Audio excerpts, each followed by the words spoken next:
凌晨3点，我微微睁开眼，动了动身子，主卧大床上只有我一个人，清冷无比。而隔壁的房间却传出一阵阵令人心跳加速的声音。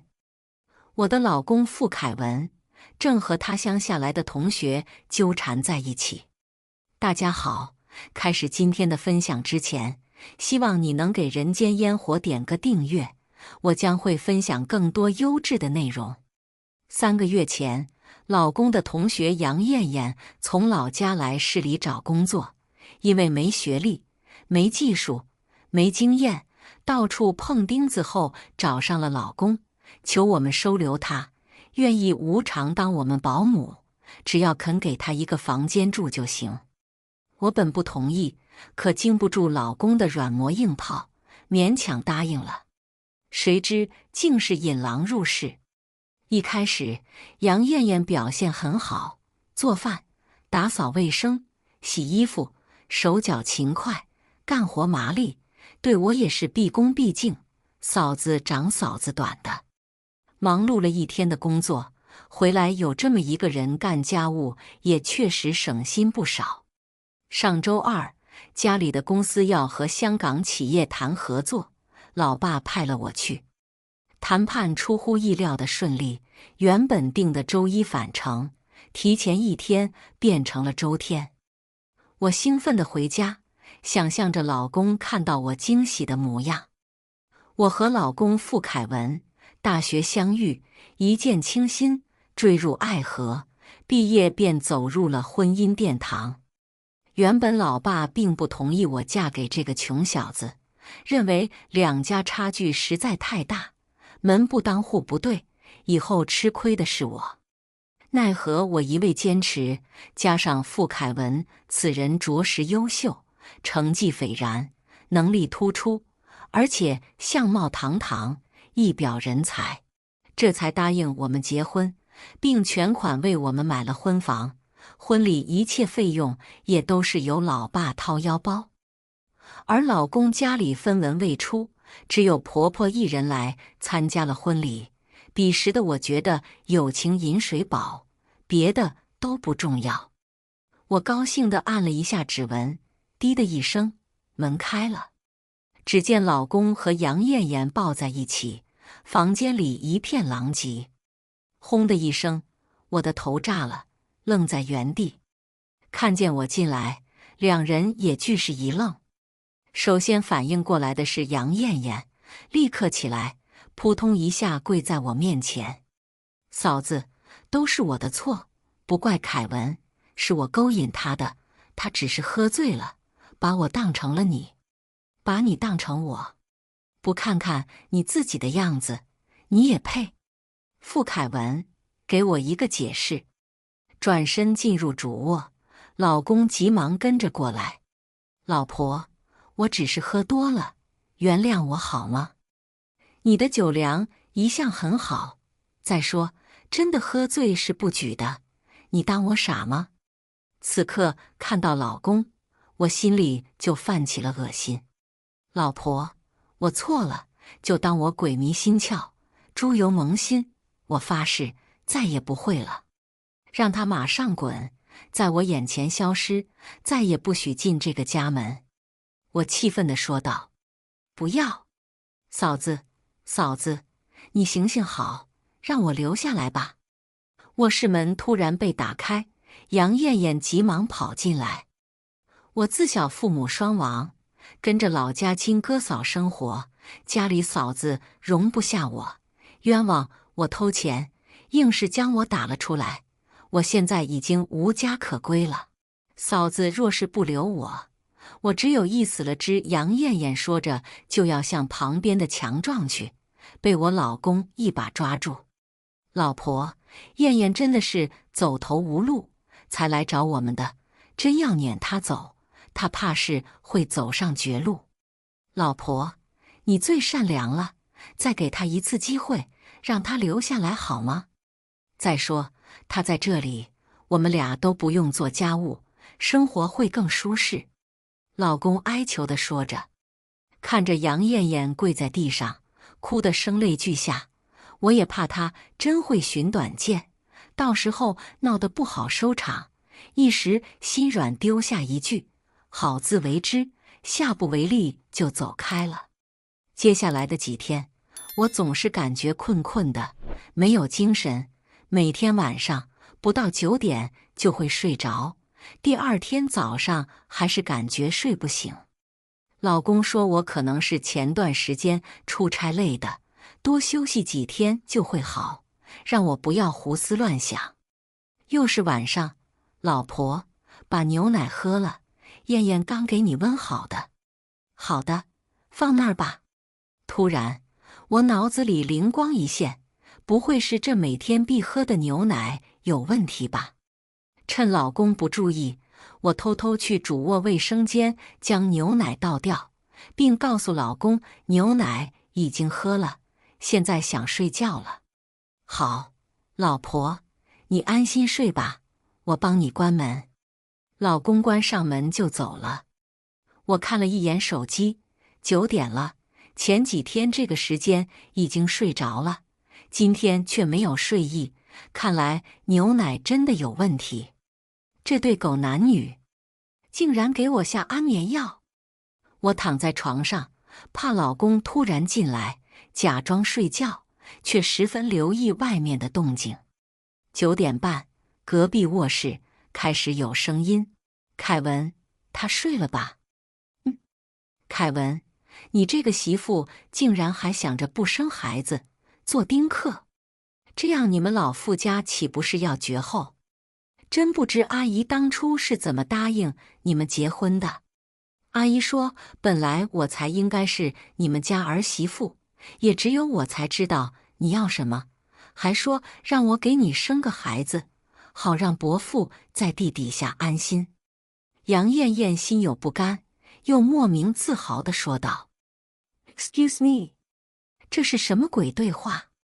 我继续听了一会儿，才明白，原来杨艳艳根本就不是老公的同学，而是早些年家里给她定的娃娃亲。结婚5年，我一直没怀孕，此番前来是婆婆授意的，让杨艳艳找老公怀个孩子回去，好让老傅家后继有人，震碎三观。隔壁动静越来越大，两人毫不顾忌，我却再没有睡意，真想立马冲过去撕烂这对狗男女，竟然利用我的心软善良，把我耍得团团转，岂有此理！但理智告诉我，不可以，不能打草惊蛇，没有全盘的谋划，不要轻举妄动。凌晨4点多，卧室的门被打开，是老公进来了。他和杨艳艳折腾完，又回到了我们房间，大手从背后抱住我，我的内心恶心至极。肮脏的男人，和别人纠缠完，又回来假装陪我一整晚。想到他和别的女人在一起的画面，我就克制不住犯呕。第二天，老公照常去上班，杨艳艳出门买菜，趁着家里没人，我在各个房间里都安上了针孔摄像头，才驱车去了公司。晚上，杨艳艳又照常给我准备了牛奶，这次我没有倒掉，而是放入事先准备好的塑封袋里，密封好冷藏起来，然后假装睡着。同样的时间，我从手机监控里看到，这对狗男女又开始了。我索性关了监控，洗洗眼睛，准备睡觉。接连几天都是差不多的套路，男盗女娼，这两人真是精力旺盛。我把每一天的牛奶都密封冷藏好，交给了我的闺蜜乔依依，让她帮我化验。很快依依就给了我答案，地西泮，就是我们俗称的安定，而且剂量越来越大。我让依依记录好所有的化验结果，并保留好样本，以备后用。而在老公面前，一直假装不知道他和杨艳艳的计划与苟且。几天后，我刚想出门，却和突然从老家来的婆婆撞了个满怀。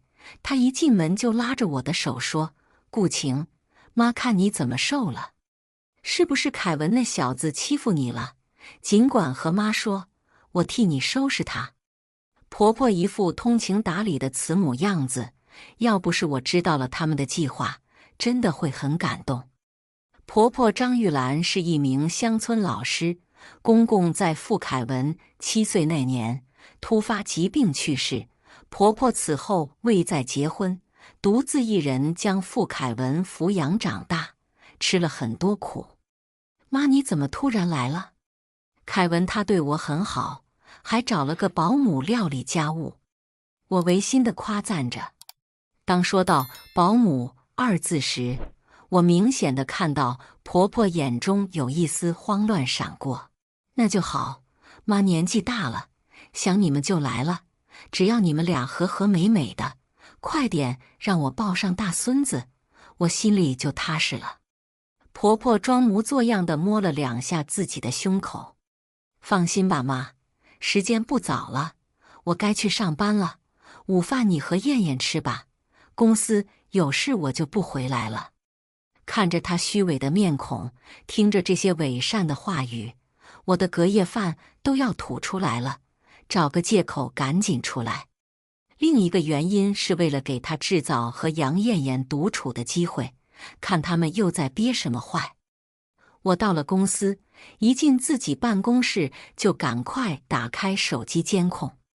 只见婆婆慵懒地半躺在贵妃椅沙发上，杨艳艳则像伺候老佛爷一样，给婆婆捶背捏腿、端茶送水果的。杨艳艳谄媚的样子，活脱脱像是老佛爷身边的小奴才。我调大手机音量，听听他们在说什么。伯母，人家好委屈啊，本来我才是您的儿媳妇，我和凯文哥哥早就有了夫妻之实。什么？我竟然不是老公第一个女人？他早就和女友在一起了，大学时竟然说我是他的初恋。傅凯文，你到底还有多少是我不知道的？燕燕，伯母也一直拿你当儿媳妇看待，谁能料到凯文大学时候遇到这个女人？他还非扒着凯文不放手，要不是看顾晴家条件不错，能给凯文帮助，我是绝对不会同意他们结婚的。婆婆提到我的时候，一脸嫌弃的样子，隔着屏幕都能溢出来。伯母，那个不会下蛋的鸡，好几年也没给凯文哥生下一儿半女的，所以伯母只能指望你，快点和凯文要个孩子，让那个女人滚出这个家。她仗着娘家有能力，总是压凯文一头。想要孩子，痴人说梦。这2人大概都不知道傅凯文有无经症，就连老公自己也不知道。婚检时我就知道了，医生说治不好，怀孕的可能性几乎为0，让我慎重考虑。那时候的我深爱着老公，怕他知道了伤心，干脆直接把报告单藏了起来，并告诉老公我们2人都很健康，报告单被我不小心弄丢了。这些年我一直没有怀孕，不管是谁问起，我都一直打着哈哈，不想要，太忙了，没做好准备等等各种理由替老公遮掩着，老公也从未怀疑过是他自己的问题。没想到这2个恶毒的女人，竟因为这个要将我撵出去。就凭她也想鸠占鹊巢？做梦！既然你们那么想要孩子，好，我就给你孩子，如你们所愿。我拿起手机给乔依依打电话，把我的要求给她说了一遍。好的，晴，这是包在我身上。这段时间，依依一直在帮我调查杨艳艳的所有。很快，乔依依就找到了杨艳艳的前男友牛强。听牛强说，当年我跟老公结婚后，他和杨艳艳就谈起了恋爱。后来是杨艳艳嫌弃他穷，便和他提了分手。一一和牛强说明了任务，并把他包装成一个突然暴富的有钱人，还给他租了一辆名贵跑车和一座豪华别墅，让他去追杨艳艳，承诺事成之后给他50万元作为报酬。牛强当然乐意效劳，能免费体验有钱人的生活，还能报复穷的前女友，最后还有一笔丰厚的报酬，想想就觉得开心。接下来的一段时间，我借口出差都没有回家，一来不想看他们演戏，二来他们所有的动向我都能掌握。在杨艳艳买菜的必经之路上，牛强将她拦住，展开疯狂追求，说他一直深爱着杨艳艳。没有杨艳艳的日子，即使现在再有钱，也觉得了无生趣。各种花言巧语、糖衣炮弹轮番上阵。杨艳艳是个无脑的女人，又有着蜜汁自信，她并没有过多考量事情的真实与否，就沦陷在牛强的温柔乡里了。很快，杨艳艳开始借口买菜出门，被牛强用跑车载着去别墅偷欢，且每一次都被牛强记录了下来。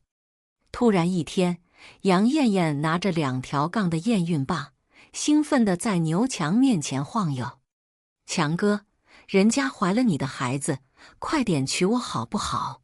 给孩子一个名分。”“没问题，艳艳，你就是要天上的星星，我也能给你摘下来。”当然，之后牛强再也没有出现过，杨艳艳用尽所有的办法都找不到。牛强就像人间蒸发了一样，杨艳艳甚至怀疑是自己做的一场梦，但孩子却是真实存在的。她只能继续待在婆婆身边巴结着。有一天，我从监控中看到婆婆无意间发现了杨艳艳的验孕棒。“艳艳，你怀孕了，怎么没给我说呢？这真是天大的好消息！”哈哈哈，婆婆喜不自胜。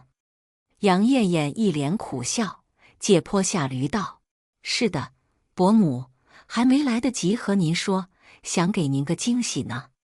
真是脸皮厚比城墙。”接着婆婆摸起手机就给老公打电话：“儿子，艳艳怀孕了，我们傅家终于有后了，你真是太能干了。”婆婆兴奋极了，不知道的还以为他们家真的有皇位需要继承。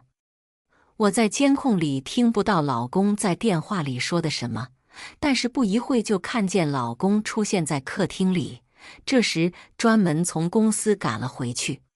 他抱着杨艳艳，兴奋地转圈圈。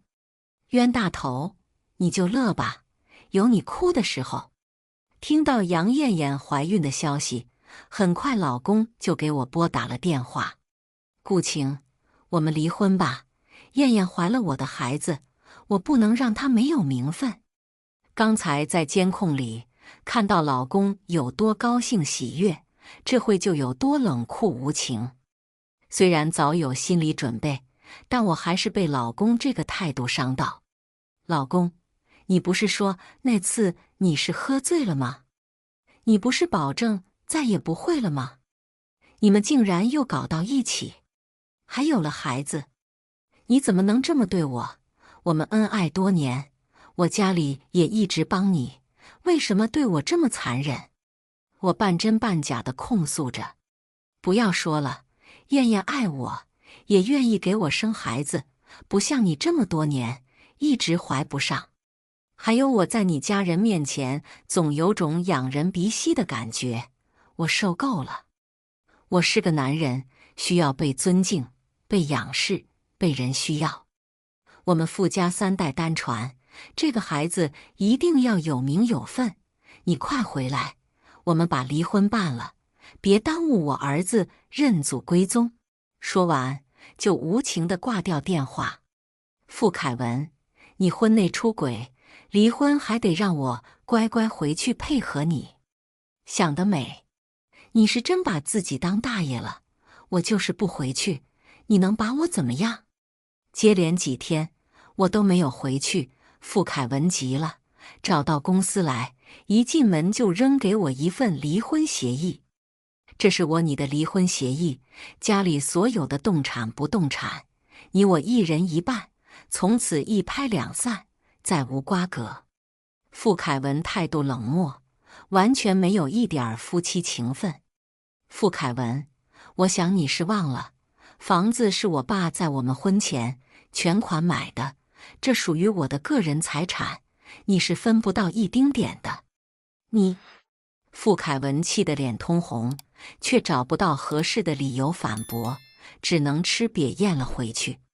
好，除了房子，剩下的我们均分，没问题就签字。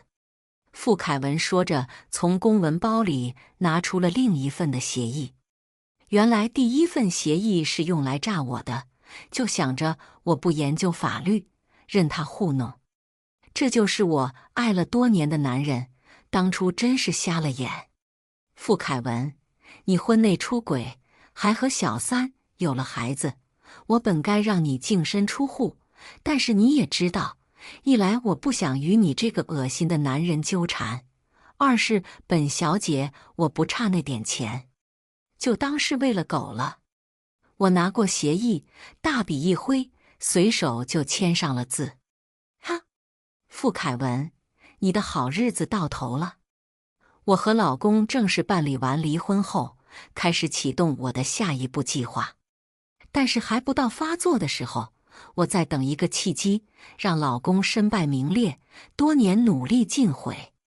我们离婚后，傅凯文用分到的钱财置办了一套新房，迎接他心爱的女人。很快，杨艳艳生了一个虎头虎脑的男孩。傅凯文和张玉兰乐坏了，精心准备，把老家的亲朋好友，还有这里的同事、领导等都请来，要大摆满月宴庆祝。这正是我要的契机。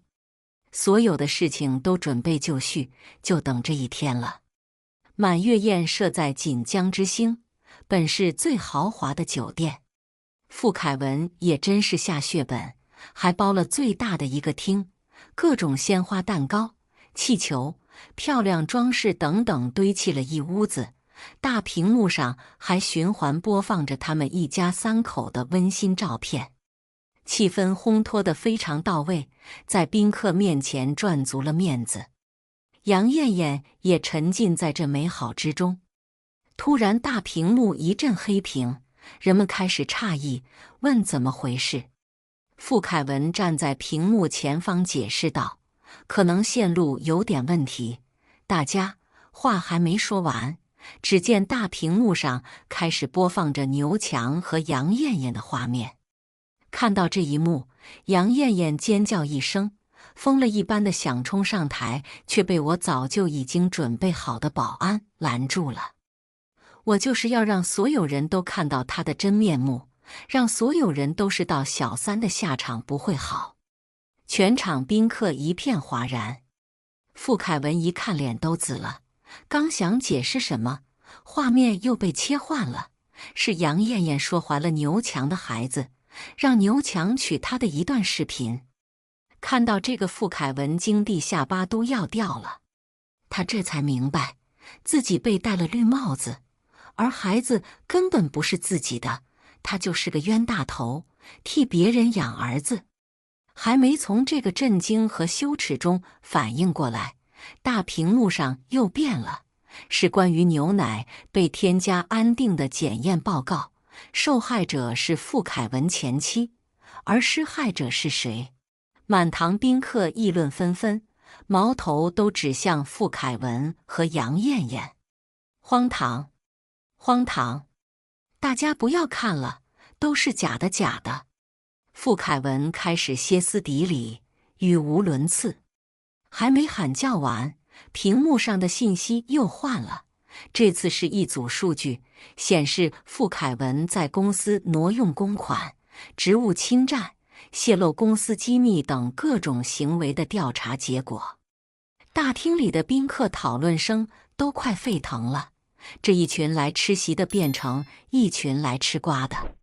这还不算完，突然大厅的门被打开了，进来几名警察同志。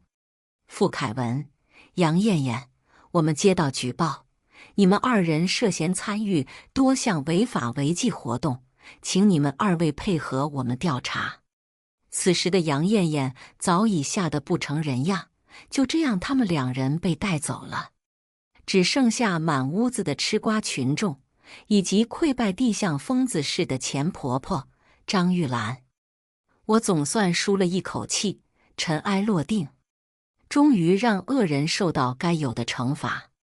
那对狗男女最终的下场，我已不想太在意，相信法律会有最公正的裁决。雨过天晴，我终于可以安下心来过自己的生活。这天，我刚要下班，办公室里却来了一位不速之客，就是我的钱婆婆张玉兰。顾晴，都是你在幕后操纵的，对不对？张玉兰一进门就指着我的鼻子开吼。张女士指的什么？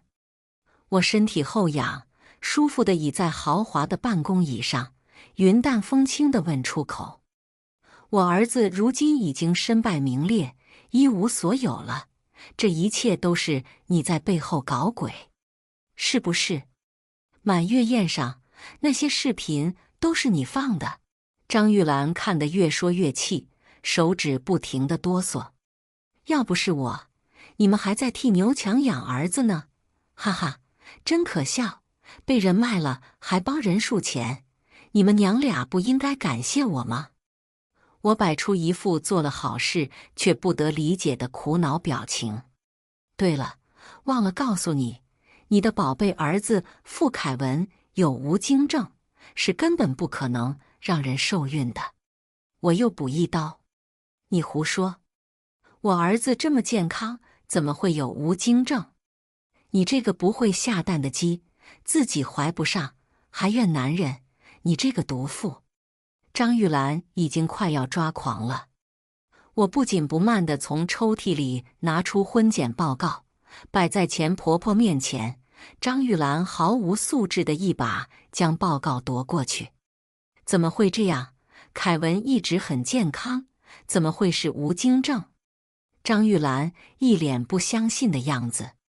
你什么时候知道的？张玉兰整理了下震惊与愤怒的情绪，稍微冷静下来问道：这是婚检报告，领证前就知道了。医生还劝我慎重考虑这桩婚姻，因为老公能让我受孕的几率几乎为0。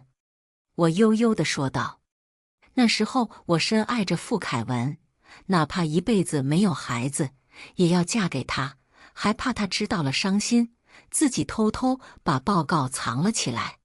回想起往日甜蜜的时光，如今却是物是人非事事休，我不禁感到无限唏嘘。这些年，我为了维护他的尊严，不管是谁提起孩子的事，都被我打岔过去。只是没想到我自己的一片真心为了狗，被你们3人如此算计。我自嘲地笑道：晴晴，是凯文对不起你，我代他向你道歉。你人脉最广了，帮帮他好吗？也只有你能救他。钱婆婆没了刚才的气势，哀求地说道：都说一日夫妻百日恩，你行行好，再帮这个男人一次，不然他真的要坐牢的呀。张玉兰说着，突然扑通一声跪在地上。我的内心有一瞬间的动摇，毕竟是我爱了这么多年的男人。可是转念一想，也正是这个我掏心掏肺对待的男人，对我满口谎言，下安眠药，在我家买的婚房里堂而皇之地出轨，还计划着将我赶出去，让小三上位。伤害就是伤害了，如果道歉有用，那要警察干吗？你起来吧，傅凯文，我是绝不会救的。我坚定地说完，转身就离开。张玉兰猛地起身，对着我离去的背影大声喊道：顾晴，你这个冷血毒妇，见死不救，我会让你后悔的。不光不救他，我还得给他点点猛料过去。铁窗之下，傅凯文像一头困兽，失魂落魄，面目狰狞，再没有往日的风采。你是来看我笑话的？傅凯文一开口，声音里满是疲惫，仿佛一下子苍老了许多。也对，任谁一股脑遭受这么多打击，也会承受不住。我只是默默地看着他，并未回答他。你怎么知道那个贱女人和牛强有染的？傅凯文调整了一下不舒服的椅子，问道。因为牛强是我安排的。你这个疯女人！傅凯文气得双拳紧握，而我只是平静地看着他，未被他愤怒的情绪影响到。那你怎么确定孩子是牛强的，不是我的？傅凯文情绪淡定了一会，继续问道。因为你有无精症，根本不能让女人怀孕。信口雌黄，无稽之谈。傅凯文刚刚平静下来，又被我短短几个字击得额头青筋暴起。我内心毫无波澜地拿出婚检报告。傅凯文惊呆了。那时你就知道为什么还会选择跟我结婚？因为那时我爱你，心甘情愿。我平静地吐出这几个字。傅凯文突然有些怔忡，身体猛地往后倚在座位靠背上，抬头看着天花板，双手捂住脸。良久，我看见有泪痕从他眼角滑出。我起身离开，快要走到门口时，听见了一句微弱的“对不起”从墙角传来。我徒步回家，想要感受一下这温暖的春风，看看争奇斗艳的花朵，听听鸟儿叽叽喳喳的叫声。我已经太久没有感受大自然了，压抑了那么久的心急需这些美好事物的抚慰。快要到我家小区，突然从转角窜出一个人来，把我吓了一大跳。我还没反应过来，就被这人用一把尖锐的短刀划伤了胳膊，接着鲜血汩汩流出。我忍着疼痛，立即抓住他的手制止他，才发现这人竟是傅凯文的妈妈张玉兰。顾晴，你这个毒妇，把我儿子害得这么惨，我要和你同归于尽。你儿子是自作自受，咎由自取，关我什么事？就是你，害了我儿子，他是我们傅家的独苗，现在前途尽毁，他是我唯一的希望。哈哈，完了，完了！张玉兰开始语无伦次，几近疯癫，但手上的力气却非常大。我拼尽全力反抗他，却见他就要将短刀刺向我胸口。我的手越来越支撑不住了，短刀已经抵在我的衣服上，眼看着就要刺入胸口，我的冷汗直流。在这千钧一发之际，忽然从拐弯处过来一支健步走队伍，声势浩大，男男女女好多人。他们见状立即跑过来夺走张玉兰的短刀，将我们俩拉开，并帮忙拨打了110和120。感谢健步走成员，真是一群可爱的人，要不是他们，我说不定真就没命了。以后我也要加入他们。接着警车和救护车相继赶到，我被救护车拉走，张玉兰被警车拉走，一南一北朝着2个方向奔去。傅凯文、杨艳艳、张玉兰这3个名字从此在我的生活里彻底消失。那些让我难受的无数个夜晚也终将会一去不复返。我会把那些人、那些事都忘记，就当是美好生命里的小插曲。乌云遮不住太阳，再重的阴霾也终究会散去。人总要往前走，学着和命运和解，重新拥抱这美好的世界。为了我爱的和爱我的家人，开开心心过好这一生。以上就是今天分享的故事，希望能给人间烟火点个订阅，我将会分享更多优质的内容。